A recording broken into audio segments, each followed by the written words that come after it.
লুচি, ঘুগনি আর একটা ডিম সেদ্ধ দিয়ে এবারের মতন দার্জিলিংয়ের শেষ ব্রেকফাস্ট সারলাম। কেমন আছেন আপনারা সবাই? আশা করি সবাই খুব ভালো আছেন, আমরাও খুব ভালো আছি। আপনাদের সকলকে ওয়েলকাম জানাই আমার নতুন আরেকটা ব্লগে। লাস্ট ব্লগে আপনাদের জানিয়েছিলাম আগামীকাল পাহাড়ে আমাদের শেষ দিন। পাহাড় ছেড়ে এবার আস্তে আস্তে সমতলের দিকে আমাদের রওনা দিতে হবে।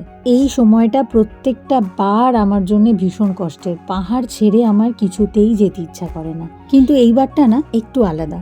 খুব যে কষ্ট হচ্ছে তা নয়, মনে হচ্ছে এবার তাড়াতাড়ি বাড়ি যাই, কারণ বাড়িতে তোয়া আমার অপেক্ষায় আছে।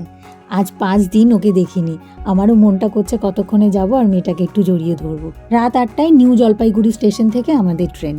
আমরা হোটেল ছাড়লাম এই 10টা নাগাদ। মাঝে বেশ কয়েকটা ভিউ পয়েন্ট দেখে তারপরে স্টেশন। আমাদের আজকের প্রথম ভিউ পয়েন্ট লেপচা জগৎ পাইন ফরেস্ট। লাস্টবার যখন এসেছিলাম এই পাইন ফরেস্টটা আমরা এমনিই ঘুরে দেখতে পারতাম, কোনো টিকিট কিছু ছিল না। এবছর এসে দেখলাম চারিধারটায় ঘিরে দেওয়া হয়েছে এবং একটি টিকিট কাউন্টার করা হয়েছে এবং মাথা পিছু 20 টাকা করে টিকিট ধার্য করা হয়েছে।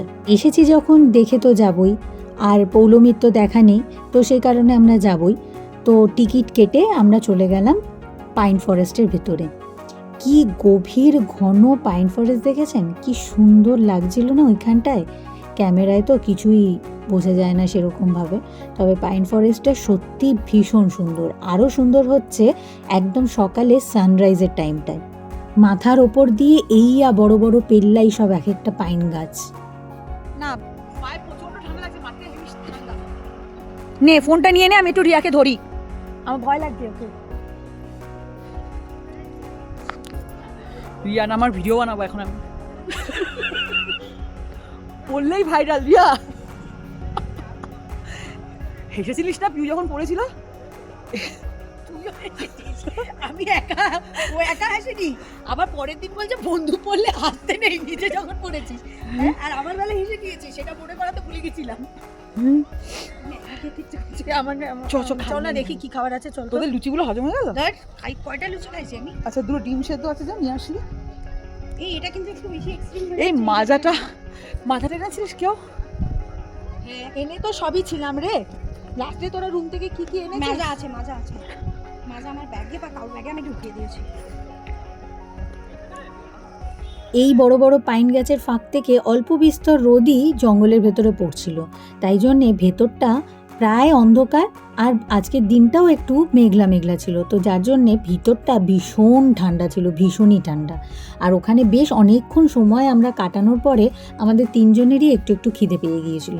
আর উল্টো দিকেই বেশ অনেকগুলো সারিবদ্ধভাবে খাবারের দোকানও আমরা দেখেছিলাম, তাই ভাবলাম দেখি ওখানে কি খাবার দাবার আছে। পাহাড়ে আসলে যেটা একদম মিস করা যায় না, পাহাড়ে জাতীয় খাবার মোমো। একদম গরম গরম পরিবেশন হচ্ছিল, আর সত্যি বলতে এনার দোকানের মোমোটার টেস্টটাও সেরকমই একেবারে সেরা ছিল। মোমো শেষ করে সাথে নিলাম 1 প্লেট করে ম্যাগি। রওনা দিলাম নেক্সট ডেস্টিনেশনের উদ্দেশ্যে। পরবর্তী ডেস্টিনেশনের দিকে যত এগোচ্ছি, পাহাড় ছেড়ে যত সমতলের দিকে এগোচ্ছি, তত মনের ভেতরটা না হু হু করছে। খালি মাথায় এটাই ভাবছি যে আবার কবে আসা হবে, কে জানে আবার কবে আসা হবে। আবার তার সাথে এটাও মাথায় চলছে যে বাড়ি যাচ্ছি, তোয়া আছে বাড়ি যাচ্ছি। তো একটা মিলিয়ে মিশিয়ে অদ্ভুত অনুভূতি ভেতরে কাজ করছিল। চলুন, পৌঁছে গেছি।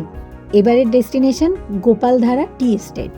গোপালধারা টি এস্টেটটা আমার বরাবরের একটা খুব পছন্দের জায়গা, ভীষণ ভালো লাগে এখানে আসলে।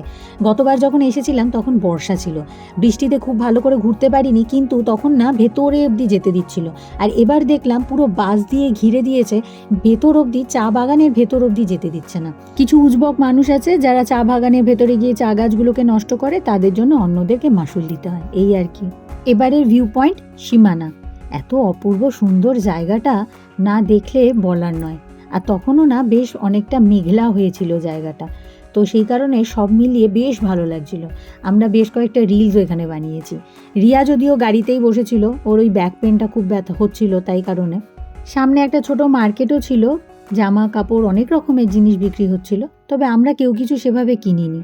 সীমানার এই জায়গাটায় বিশাল লম্বা গাড়ির লাইন, আর তার সাথে সেরকম মানুষের ভিড়।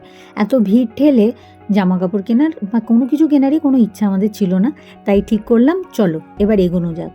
তবে ফেরার পথে আমাকে অবশ্যই কিনতে হবে ডাল্লে খুরসানি, পাহাড়ের সেই ঝাল লঙ্কাগুলো। যেই আমি এটা ভজনকে বললাম, বলল দিদি চিন্তা করো না, তোমাকে আমি একটা ভালো দোকানে নিয়ে যাব। তো এটা হয়তো ভজনের পরিচিত কেউ।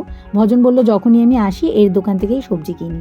তো সেখানে গিয়ে একটা উপরি পাওনা পেলাম হচ্ছে কিউই, একদম ফ্রেশ কচি কচি কিউই, আর কলকাতার তুলনায় অনেক কম দামে বিক্রি হচ্ছে। তোয়া আর আমি দুজনেই কিউই খেতে খুব ভালোবাসি, তাই ঝপ করে 1 কেজি কিউই কিনে নিলাম। আর তার সাথে যেই উদ্দেশ্যে এই দোকানটায় আসা, নিলাম ডাল্লে কাঁচা লঙ্কা। ভীষণ ঝাল, পাহাড়ে আসলে আমি এই কাঁচা লঙ্কা কিনবই। চলুন এবার এগোই, খিদে পেয়েছে বেশ। এরপরে যে জায়গাটা এসেছিলাম, জায়গাটার নাম তো আমি এক্স্যাক্টলি জানি না, তবে সমতলের অনেক কাছে চলে এসেছিলাম, মিরিকের একদম কাছাকাছি। এখানে তেমন খাবার কিছু পাইনি ঠিকই, খেয়েছিলাম আনারস মাখা, দারুণ টেস্টি। এবার যেখানে এসেছি এখানে ভজন আমাদেরকে সেকেন্ড দিনই বলেছিল দিদি তোমাদের একটা দারুণ নদী দেখাবো, আর সেখানেই ও কথা রেখেছে, আমাদের নিয়ে এসেছে। এটা শিলিগুড়ির থেকে একদম কাছে। আগে এতবার আসা সত্ত্বেও কোনো ড্রাইভার কোনো দিনও আমাদেরকে এখানে আনেনি, তার কারণ এখানে আসতে হলে একটু ঘুরে আসতে হয়। এই নদীর নাম দুধিয়া। অপূর্ব খরস্রোতা দুধিয়ার জলে আমরা 3 বান্ধবী পা ডুবিয়ে বহু সময় কাটালাম। কুলকুলিয়ে বয়ে যাওয়া জলের আওয়াজটার মধ্যেও যেন একটা অদ্ভুত শান্তি ছিল। ভীষণ ভালো লাগছিল চারিধারের পরিবেশটা। কিন্তু আর তো বসে থাকার উপায় নেই, এবার যে এগোতে হবে।